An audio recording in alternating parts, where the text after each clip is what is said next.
can that add on sounds this. amazing. It does. It is a very decadent, I don't even want to say snack, because that's a disservice. What? Some people add bacon to it as well. Bacon.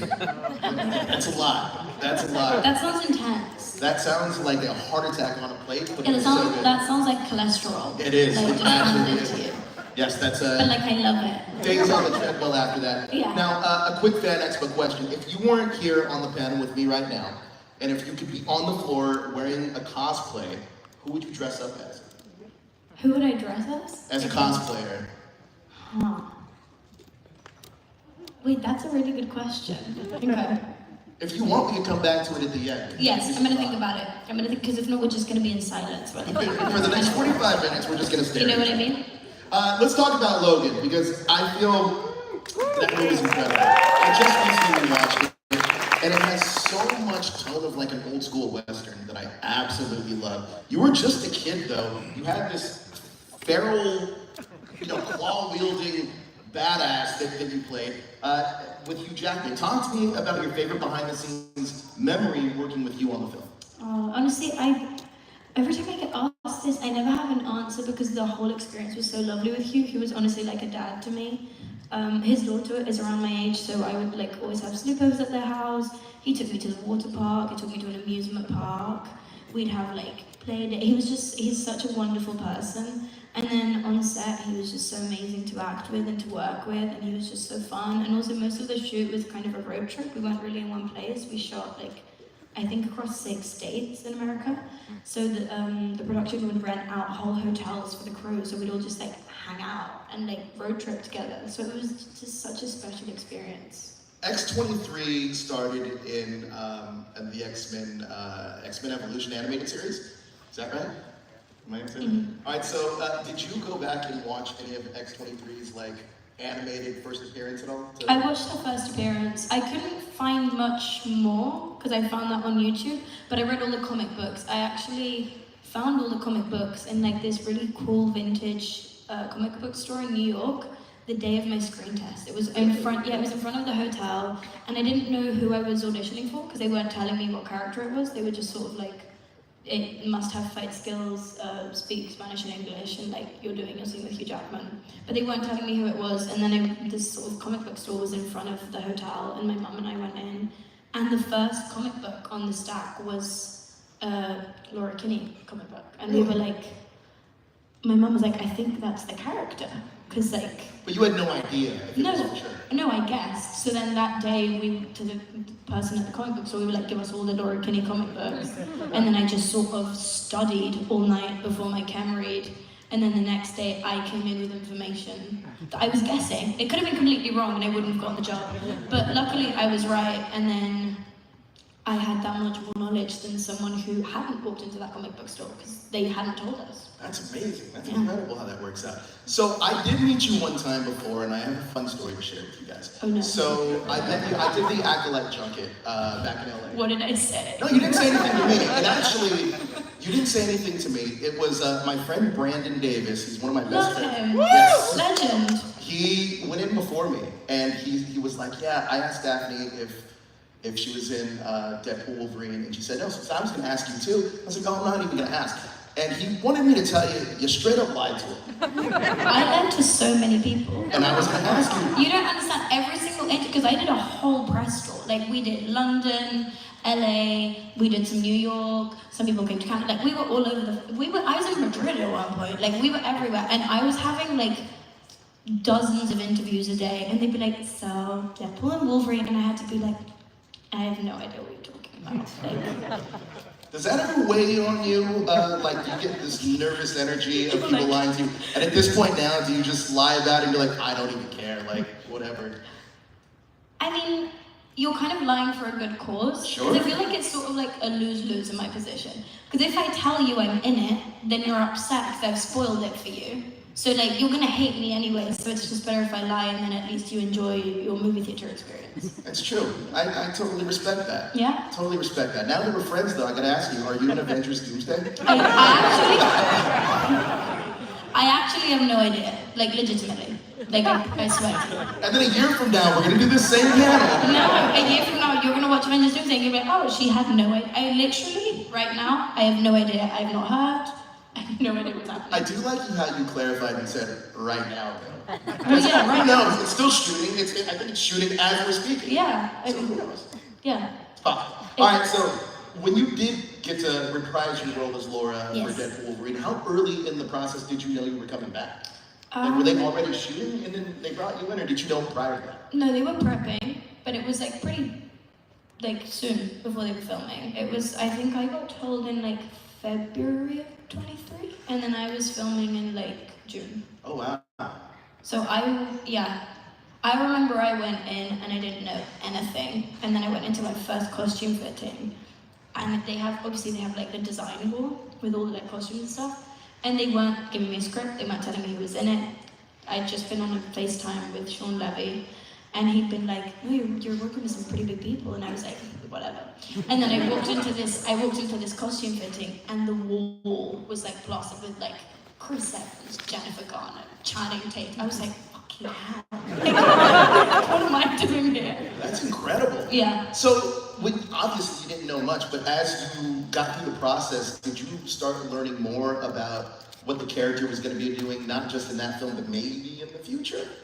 I mean, I think they do have a master plan, they just pretend they don't know what the master plan is. I literally am not in the know at all. All I know is I can have my assumptions. I think from reading the script, I was like, oh, it's nice that it's open-ended. Like, that's all I got from that. Because I read the script and I was like, okay, cool, I don't die. Great, that means could potentially come back at some point if they wanted to.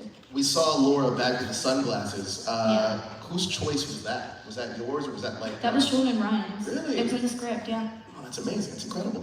Look, you had some heavyweights you got to work with. Ryan Reynolds, you had Hugh Jackman coming back as Wolverine. You got Channing Tatum, Jennifer Garner, Wesley Snipes. Talk to me about any fun behind-the-scene moments working with those powerhouse actors.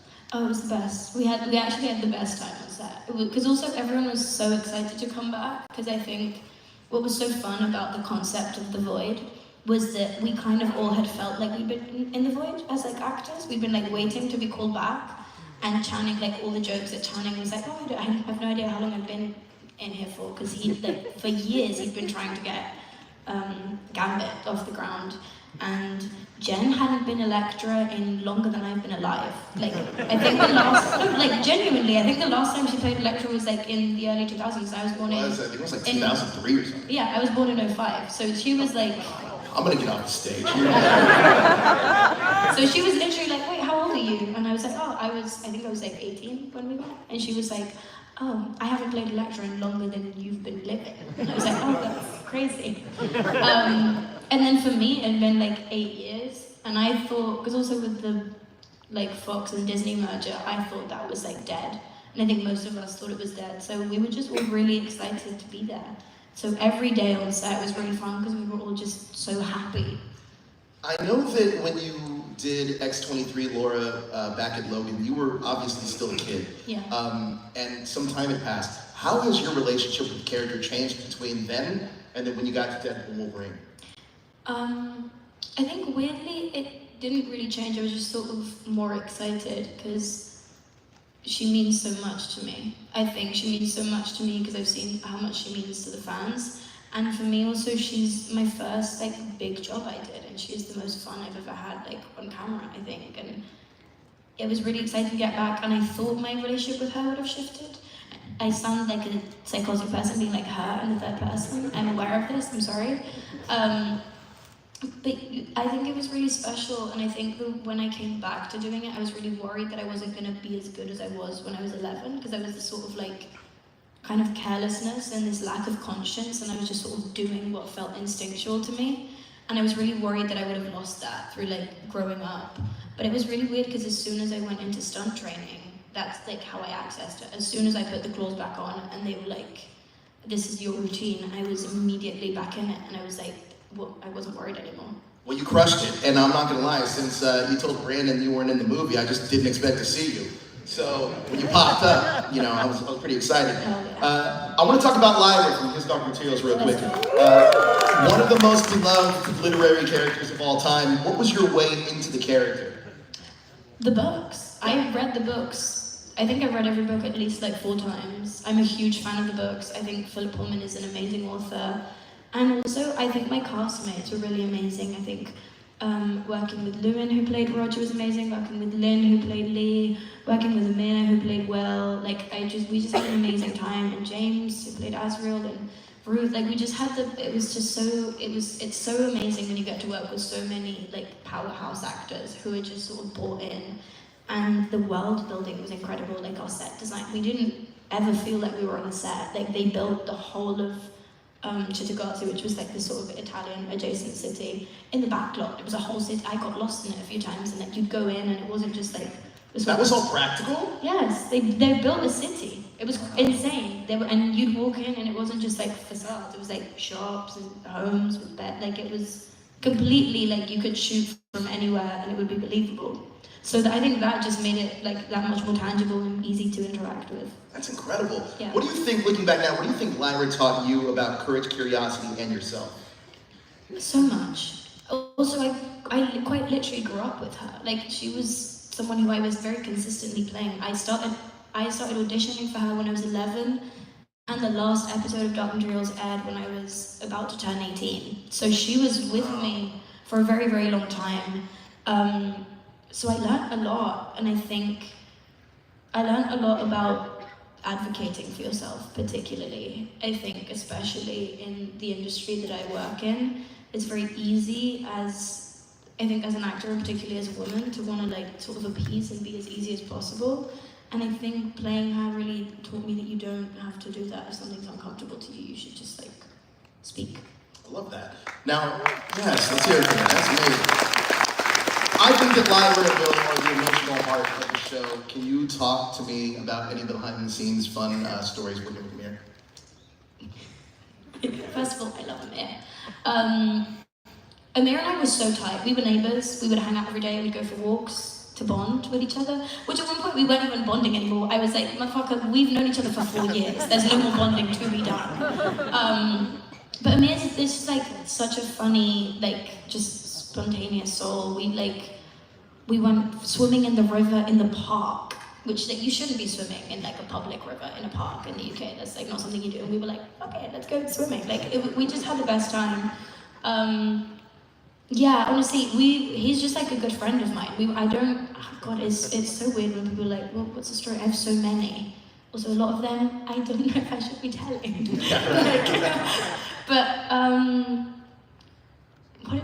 I actually saw him quite recently. Like I saw him a couple months ago. But he's a really special person, and we had a really fun time. We went. I don't know if you guys know, we shot not a lot of it, but we shot like 2 episodes in Spain, and we had some fun nights out with the crew in Spain. I'll be honest with you. I feel like that's part of the stories that you can't tell. Yeah. Is the nights in Spain. Well, I can't give details, but we had some nights in Spain. That's fun. Anywhere specific in Spain? I've only been to Sevilla. Oh, beautiful. I love Sevilla. We shot in Malaga and Ronda, and then I feel like we shot somewhere else, but Malaga and Ronda mainly. Yes, I do have a story. I just remembered. There we go. We went out with some of the crew. This is in the daytime. This is like after we'd had like the last night in Spain, so we'd all gone out, whatever. And then the next day we were like, oh, this is our last day in Spain. Like our flight's tonight. Let's all go to the beach and get a boat. And then the boat couldn't. I think there was like 9 of us, and the boat could only fit 8 people. So basically, I was tasked to convince Amir that he really wanted to go on a jet ski. So I was like, oh, dude, I'm so jealous of you on the jet ski. Like, you should totally go on the jet ski. Like, that would be so much more. The boat sucks. And so we managed to get him on his jet ski, and the entire day he was just sort of following us on this jet ski on his own. I have so many photos of him being like, please. He'd be like, just let's switch. I'd be like, no, you just seem like you're having so much fun on the jet ski. I wouldn't want to take that away from you. Does he know at this point that you were trying to convince, like now, does he know that you were trying to convince him? Yes, we got on the train later that day, and he was like, he looked at me and he went, you were trying to get rid of me. And I was like, yeah. I love that. Now, you worked on The Acolyte as Jackie Long, which is a fantastic role. I love The Acolyte. The one thing about that show is I really wish, look, here's my whole thing with Star Wars. I think the prequels, when I was growing up, before you were born, So it's terrifying that you're going, the thing with Star Wars in a room full of... Yeah, I know, but the thing with Star Wars is I think when I was growing up, people did not like the prequels. People did not like Jar Jar Binks. True. As we've gotten older, I feel it's really been embraced. People love Jar Jar Binks now. Looking back now, we're really celebrating the prequels, especially Revenge of the Sith, because it's a fantastic movie. Such a good film. There we go, Jar Jar.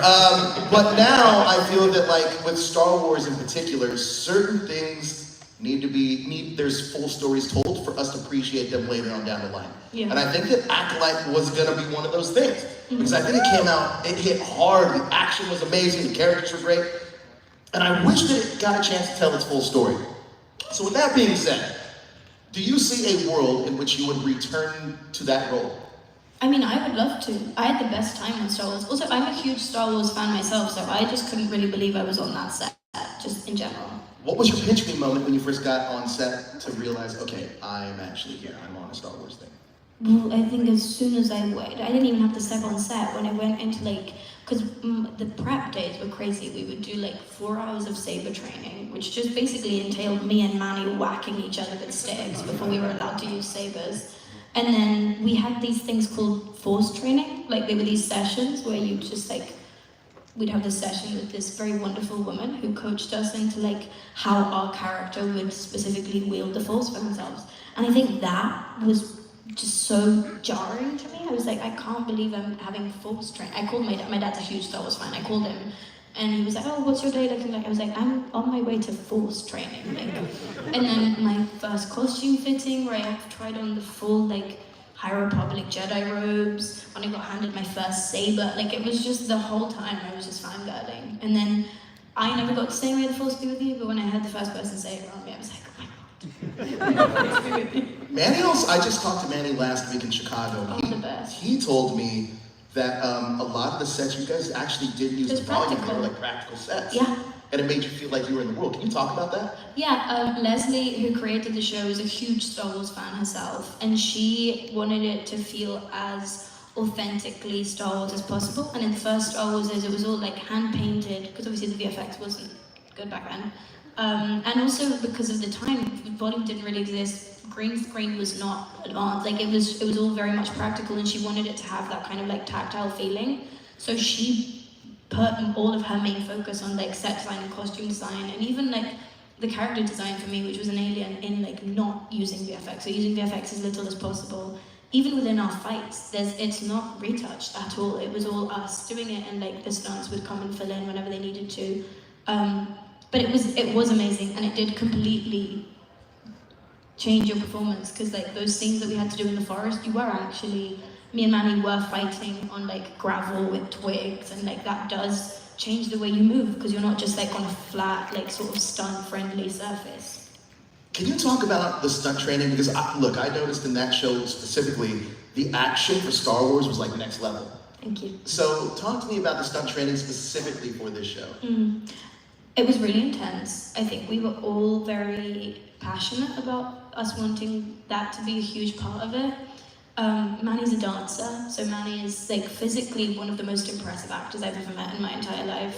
Amanda was so bought in. I came into the job and she'd been training for 2 weeks already, and she was just breathtaking. And then my very good friend Charlie he's also a dancer, he's amazing. And we were just all so obsessed with getting the art down perfectly. And I think for all of us, we were all huge fans of the show. Contrary to, I'm going to use this to squash this right now. My friend Charlie is the biggest Star Wars fan ever. He's just dyslexic. So he said Anakin instead of Luke in an interview, and then everyone was like, he did no research. And I'm like, no, he did. He's just dyslexic, and he got a name wrong. Which happens all the time. Which happens all the time. Also, you've been doing a 12-hour day of press. You mix up a name. It happens. But I'm using this as my opportunity to defend my wonderful friend Charlie, because that was really unfair. I agree. Yeah.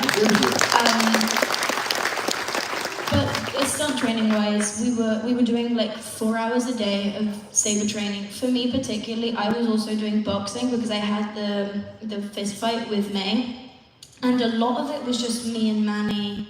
We'd stay longer with each other because I'm so obsessed with stunts. It's my favorite thing in the world. it's a huge part of why I take jobs, is because I enjoy it so much and I have the best time. And I come from a circus and dance background. My mum is a taekwondo black belt. Like, I've grown up with like physicality being really ingrained in my life, and we were all just so obsessed with it. And the stunt trainers we had, who were amazing, Chris Cowan, who was one of our fight designers, comes from like a world of like anime, so he wanted all the fights to feel like kind of really cinematic and sort of just big and sort of like in this anime kind of world. And then we had the person who trained me, Darren Nope, who was just so nurturing and caring, and just they pushed us really hard, which is what we really needed. And we had the best time, and we were all very, very excited to do that. And we were all huge fans of the prequels, and the prequels have, to me, the best fights. I think they're just so amazing, and I was so honored that I got to do 2 sabers. Like, to me, that was, like, I just wanted to channel Darth Maul as much as possible, and Ahsoka was like a huge inspiration for how my character fought, and that was just like huge to me. I watched all the shows I could watch, I watched all the movies I could watch, and I just sort of drew from different places, because I wanted her to be an amazing fighter. Listen, I remember the prequels too. When I saw that Obi-Wan and Anakin and Darth Maul So fight, good. I was like, yo, this is the next It's level amazing. Star Wars thing. Yeah. It's incredible. It's not that the slow lightsaber fight that we saw. No, and you're not just doing that, you're like doing flowers and like embellishing it, but like in a way that feels practical. You're not just like showing off, which is kind of what we wanted to do, and make it choppy and include like jumps and kicks. And I think Manny's saber in it having like, watching it, I'm really proud of the product we came up with. And hopefully that story's not done yet. I feel like there's still more story to tell. Hopefully. Before we continue on though, I do want to shout out our ASL interpreters here. They are making sure that everybody can enjoy the show. So thank you so much for what you're doing. Absolutely amazing. Daphne, I know that you're a big Star Wars fan, so what would be your personal colored lightsaber? I think I'd be green. Okay. Honestly. But I feel like everyone kind of would like to be purple. Like, obviously if I got to pick, I'd be purple. But I don't think I'm like kind of, not that like people that have green sabers aren't cool, but like I feel like purple's just like so sick. Do you know what I mean? I get you. I think I'd be purple though. Yeah, see, but you seem cooler than me. I'm not though. Your dad, look, I feel like I could be your dad. But that has nothing to do with being I cool. guess that's true. I'm not. I've met really cool people that are like, old. That's Daphne. Makes me feel great. That's not me saying you're old. I said people. I got you. Not you. Look, I love Canada. I love being I love here. Canada. This is one of my favorite cities. I would literally move here. Same. Yeah, dude. Look, I went walking downtown the other night, and comparative to LA, this place is way better. Oh, LA? No. Okay, but let's not even talk about LA. What? Okay, no, I love LA. Why is everything done at like 9 p.m.? Dude, for real, like everything. What is that? There's so much life happening at night here that I love it. Yeah. Downtown's so much But also, like, what sucks about LA, by the way, I do like LA, I'm not hating on LA, but the thing with LA is, like, the only things that are open past 9 are, like, clubs. It's like, there's nowhere for you to just, like, sort of sit and chat until, like, late, which is, like... But also, when you're old, the other thing that's open is Denny's and Taco Bell. Yeah. You know what I mean? So true. She's like clubs. Everything is clubs, and no, Denny's and Taco Bell. When you get my age... No, but that's what I'm saying. I'm saying I want to be somewhere where I can, like, talk. Like a lounge. But More nice. But you guys don't really have that in LA unless it's like incredibly expensive and I like agree. members only and like referral from like the craziest A-lister. It's like, God forbid, I just want to sit and chat. Like, do you know what I mean? Yeah, I do. The reason I brought this up though is because you spent a lot of time in Hamilton shooting Whistle. Love Hamilton. Shout out Hamilton, honestly. So, talk to me about your experience shooting that film. Whistle is so fun. We were such like a little... I've never been on a shoot that's been like all young people. It's always sort of me and like really lovely people who are parental figures to me. Like the only kind of other job where there'd been people my age was Top Materials, and it was basically just me and Amir for like 3 years straight. So I was very excited to be on a job where it was like all sort of like... I was the youngest person, but everyone was like in their early 20s. We were all staying together. Sophie Nalise is one of my dearest friends, and I adore her, and we were just sort of sleeping over every night, and like we had the best time. In Hamilton, I had a great time. My friend who's from here showed me around Hamilton, and we had like a really cute day where we went to like, there's like an antique mall that's like, it's like a few floors, and it's amazing. I got like a really cool poster and some boots, and then in front of it, there's this amazing pie bakery. And that was you guys, that was my spot. I rented a bike and I'd go get myself pecan pie every Friday. And then we'd have like pecan pie and a movie. And there was like this little pottery studio. We'd go like make pottery together. And honestly, the whole shoot was so fun. I'm a huge horror fan. I didn't used to be because I was really scared of it, but I'm now a huge horror fan. And it was just so cool. And Corin's such a dedicated artist. Like he's a true like horror lover, and it was so cool to be working with someone who was that passionate about it. And we all had such a good time on set. I mean, Ali is now one of my best friends. I got her onto the last movie I produced like a few months ago in Vancouver, still in Canada. Guys, I love Canada. Honestly, like move here. But yeah, we had the best time, and I'm so excited for it to come out. And it was just so special, and I love how it looks. I'm really proud of the way the movie looks. We had this amazing DP. And honestly, just like the highlight was the people I got to make it with, filming with Sophie. It was just such an honor. Look, horror is a new lane for you, so talk to me about what excites you to scare people rather than save them now. I was actually talking to my friend about this yesterday. It's really weird. Before Whistle, I'd never been the person who was scared. Yeah.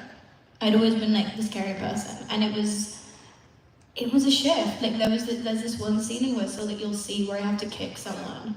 And we had to do it so many times because the kicking kept looking too violent. Like they were like, no, you're just like a teenager in school. Like this can't look. And I was like, oh. And we kept having to redo it because it looked gnarly. But it's weird and it's fun, and I've discovered that like I actually can do that. Like you do have to. I was chugging the lemon and gingers. Like that was probably the one thing that you probably couldn't really prepare for, is how much.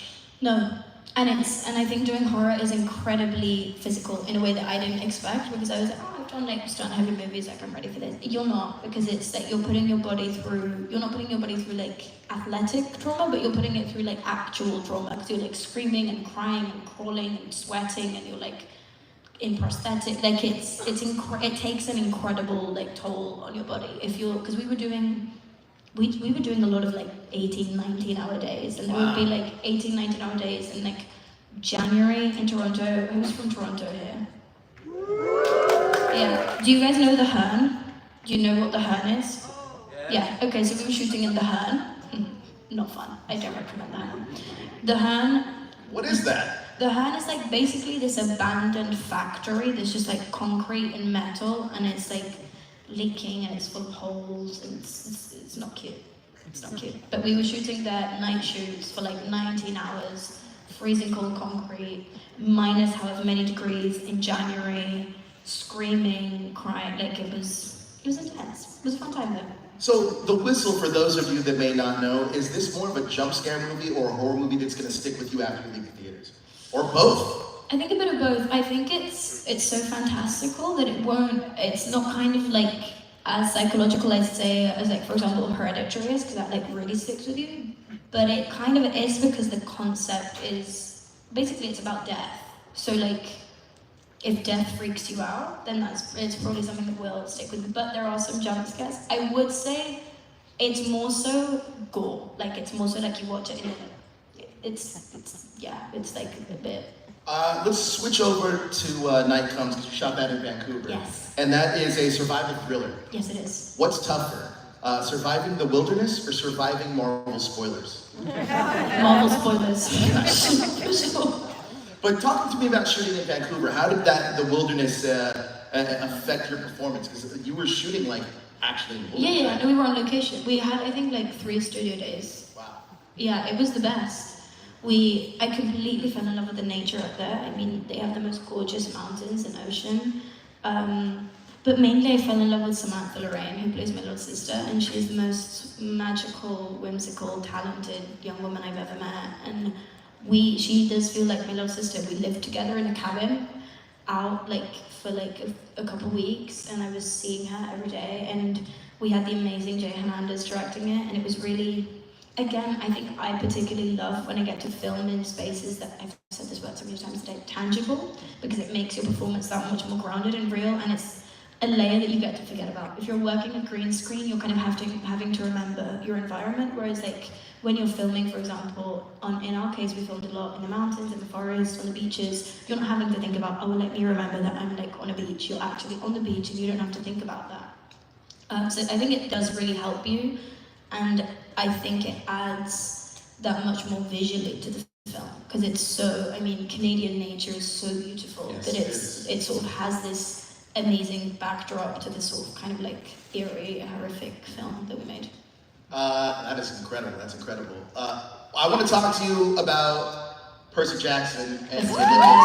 And I have to shout out my boy Liam Crowley from Screen Rant. He is the biggest. There we go. There's some Liam fans. He is the biggest Percy Jackson fan I know. So he helped me kind of craft these questions, and I guarantee you're going to meet him once the junket comes around. But you've been announced as Artemis, the goddess of the hunt and the moon. How does it feel to step into such another massive universe like this? I honestly feel like I sort of accidentally end up in these universes. I'm not like seeking it out, but then I'm always like, oh, that'd be really cool. I'm really excited. I think the books are amazing. I myself am a huge fan of Greek mythology. I mean, my name is because my parents are huge Greek mythology fans from the myth of Apollo and Daphne. Artemis is like, I think she's my mom's favorite goddess ever. Like, yeah, so it was really cool. When I called my mom, she was like really excited. And I know I have some stuff with Apollo, which is really cool because of my name. And the books are amazing. The cast is unbelievable. I'm friends with basically all of them. I'm really excited to work with Lynn again because we did Dark Materials together.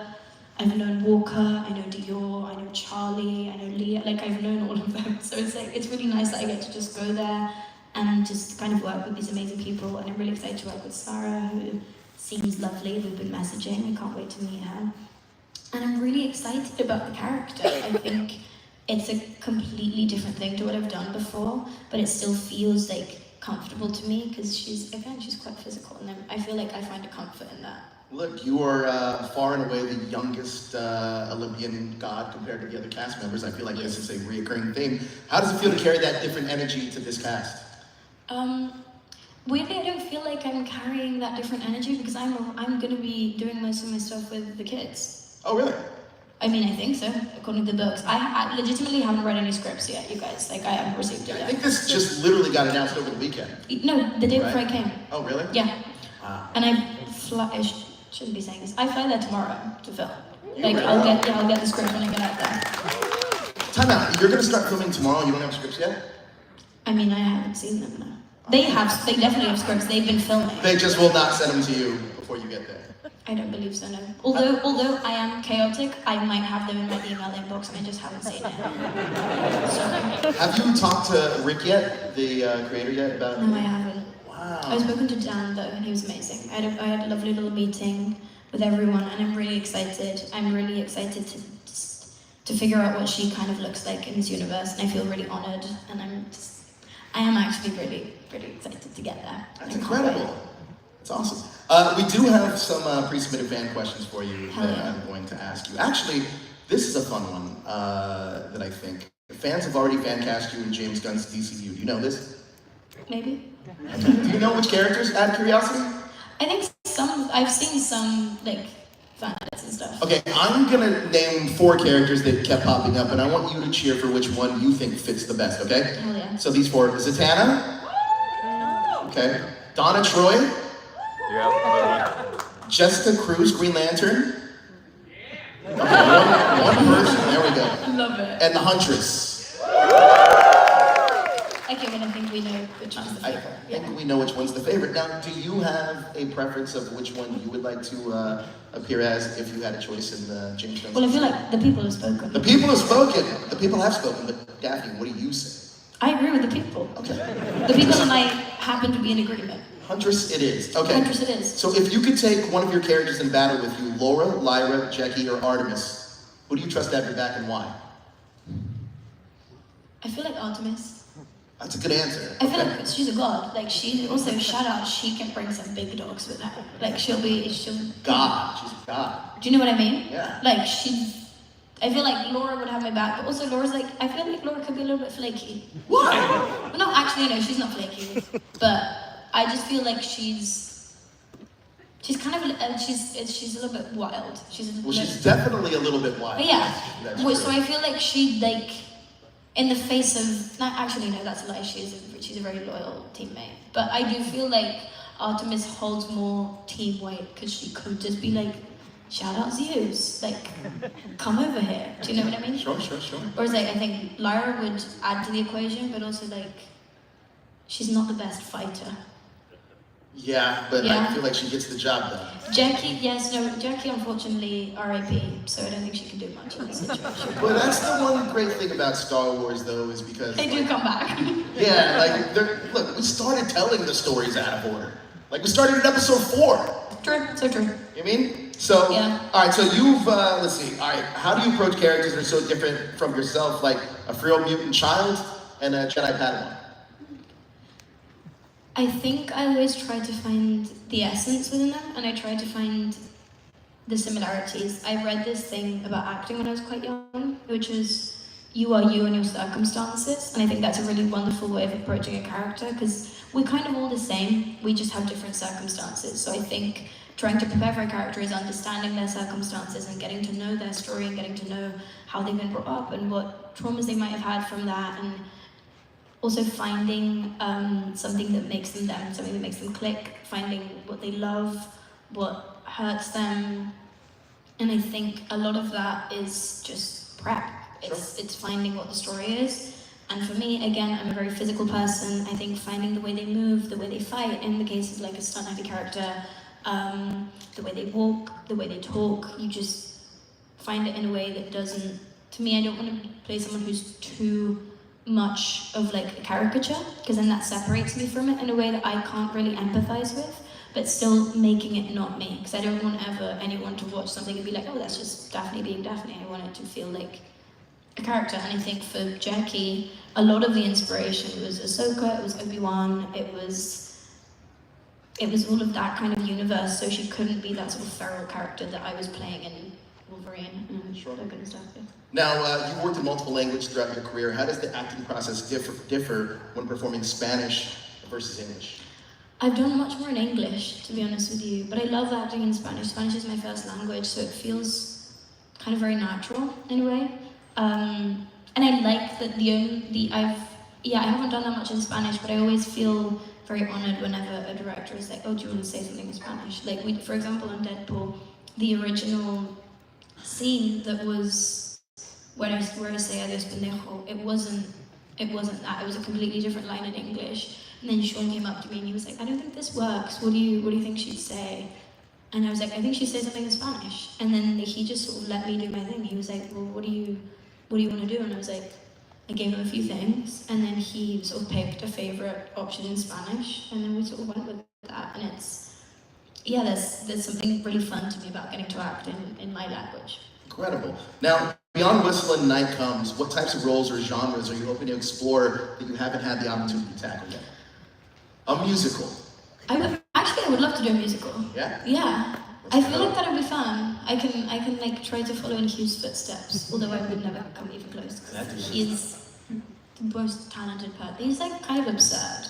Legitimately. Like I'm like convinced there's something that we can't see that's like terribly wrong about him, because he's handsome, intelligent, talented, can sing, can dance, can fight, and he's kind. super nice. He's so kind. I'm like, there's some, I have not seen a flaw in this man. I'm like, something has to give. Yeah, behind the scenes he's just raging So, out like Wolverine. but he isn't though. Like that's what's I really know. annoying. He's like a wonderful dad and a wonderful friend. He is, honestly. I've met the guy a couple times and he is like the nicest. He is literally like so sweet. He knows everyone's name on set. I hate him.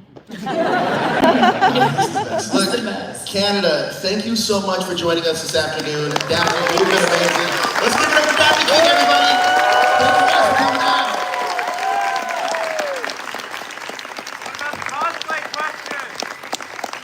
Cosplay question. Who would you cosplay? Guys, who did this? Cosplay.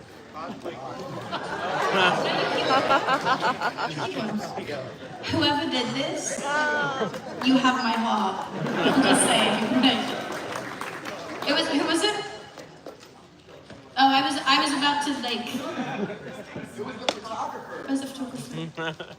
Well, wherever you are, photographer, Wherever thank you you so are. much. These are going to come in handy right now. I'm about to fuck some shit up on the plane. I'm just saying. Let's go.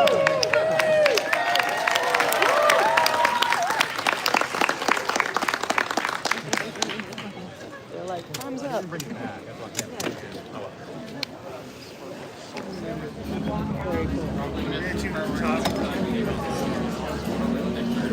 We're gonna go meander around like the vendor hall for a bit. Yeah? Yeah, half an hour.